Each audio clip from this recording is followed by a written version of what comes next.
Aku jadi ingat sebuah hadis, sesungguhnya Allah akan menurunkan kepada setiap permulaan dari 100 tahun, seseorang yang akan mengembalikan kegemilangan agama Islam. Hadis riwayat Abu Daud dan Hakim di dalam Al-Mustadrak.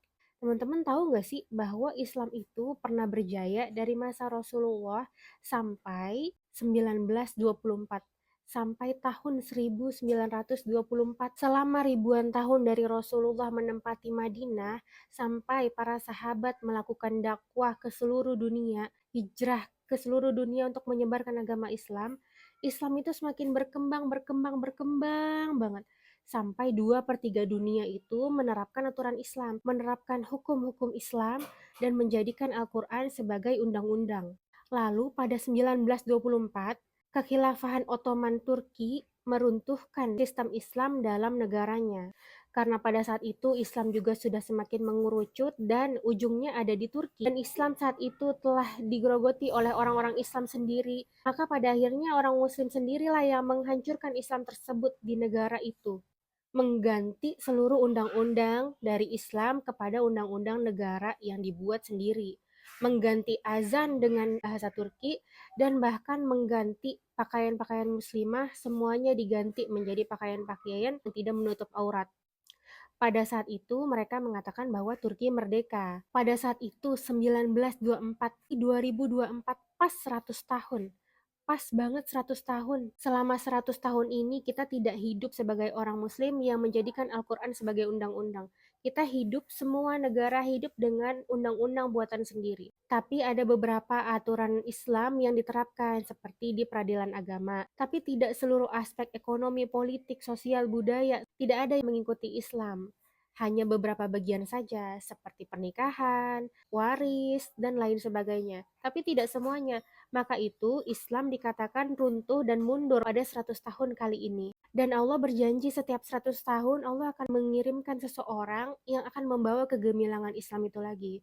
Mungkinkah itu dari Palestina? Selama 100 tahun tidak ada kepemimpinan Islam, tidak ada orang yang menjadikan Al-Quran sebagai undang-undang penuh, maka disitulah kita menyaksikan warga Syams, Palestina, Suriah itu dibombardir dan kita tidak bisa membantu mereka, berhenti dijajah. Kita hanya bisa menolong dengan pakaian, makanan, obat-obatan, tapi kita tidak bisa menghentikan dan membela saudara-saudara kita di negeri yang mulia, negeri Syams. Pada 100 tahun ini juga kita tidak mengenal Islam secara keseluruhan. Banyak kita yang hadir dalam dunia ini menjadi Islam, tapi kita tidak tahu seperti apa Islam yang sebenarnya. Pada masa-masa Islam menjadi aturan hidup seluruh negara, maka pada masa-masa itulah hadir ilmuwan-ilmuwan, pencipta-pencipta, orang-orang pintar, imam-imam, ilmuwan-ilmuwan soleh, yang sekarang kita sudah nikmatin hasil-hasil karya mereka yang sudah dikembangkan. Saat itu mereka hanya fokus untuk mengejar akhirat, fokus menimba ilmu, fokus memperbesar wilayah. Bahkan aku pernah mendengar bahwa saat itu gaji seorang muazin saja sampai 60 juta rupiah kalau dirupiahkan sekarang. Dan aku pernah mendengar bahwa semua fasilitas kesehatan adalah tanggung jawab negara. Semua fasilitas pendidikan adalah tanggung jawab negara. Jadi masyarakat Islam maupun non-Islam yang berlindung di bawah naungan agama Islam, semuanya dapat fasilitas yang sama.